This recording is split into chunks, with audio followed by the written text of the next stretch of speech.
हिंदू धर्मात अधिक मासाला अत्यंत पवित्र आणि पुण्यदायी महिना मानले जाते. अधिक मासाच्या पवित्र काळात दीपदान करण्याला अनन्यसाधारण महत्त्व आहे. असे म्हटले जाते की अधिक मासात जे भक्त श्रद्धेने दीपदान करतात त्यांच्या जीवनातील सर्व अंधार दूर होऊन घरात सुख, शांती आणि समृद्धी नांदते. परंतु बऱ्याच लोकांना प्रश्न पडतो की दीपदान म्हणजे नेमके काय? घरात दीपदान कसे करावे? या सर्वांची माहिती आज आपण या व्हिडिओमध्ये बघणार आहोत. त्यामुळे हा व्हिडिओ तुम्ही शेवटपर्यंत नक्की बघा. दीप म्हणजे दिवा आणि दान म्हणजे अर्पण करणे. स्वतःच्या घरासोबतच देवघर, नद्या, मंदिरे तसेच गरजू व्यक्तींना प्रकाश देणे यालाच दीपदान म्हणतात. अधिक मासाचे स्वामी श्री भगवान विष्णू आहेत. प्रकाश हे विष्णूंचे आणि माता लक्ष्मीचे रूप मानले जाते. या महिन्यात दीपदान केल्याने घरातील नकारात्मक ऊर्जा दूर होते आणि घरात वास्तुदोष असतील तर ते कायमचे नष्ट होतात. अकाली मृत्यूचे भय टळते आणि कुटुंबाचे रक्षण होते. जर पितृलोकात प्रकाश पोहोचतो ज्यामुळे पितृदोष दूर होऊन पितरांचा आशीर्वाद मिळतो. अधिक मासात 33 या संख्येला अधिक महत्त्व आहे. कारण 33 कोटी देवांचे प्रतीक म्हणून या महिन्यात 33 वस्तू दान केल्या जातात. त्यामुळे दीपदान करतानाही 33 दिवे लावण्याची परंपरा आहे. जर तुम्हाला नदीवर किंवा मंदिरात जाऊन दीपदान करणे शक्य नसेल तर तुम्ही घरच्या घरी अत्यंत सोप्या पद्धतीने दीपदान करू शकता.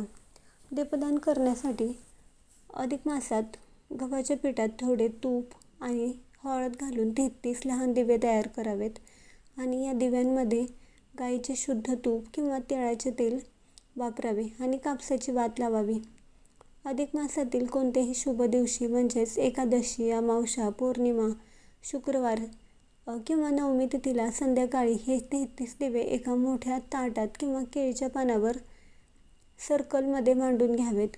सर्व दिवे प्रज्वलित करावेत आणि त्यांना हळद, कुंकू, अक्षता, फुले वाहून पूजा करावी. देवी लक्ष्मी आणि भगवान विष्णूंचे स्मरण करावे आणि हे दिवे देवघरात, तुळशीजवळ तसेच घराच्या मुख्य दरवाजात, ईशान्य कोपऱ्यात तसेच जिथे अंधार आहे त्या अंधाऱ्या जागी हे दिवे ठेवावेत.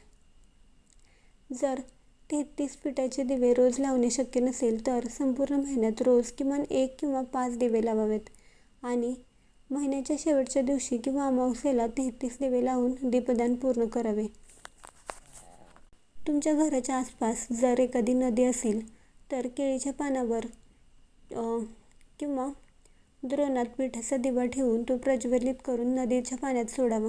याला अतिशय पुण्यदायी मानले जाते. तसेच तांब्याच्या किंवा मातीच्या 33 दिव्यांचे दान एखाद्या मंदिरामध्ये देखील करता येते.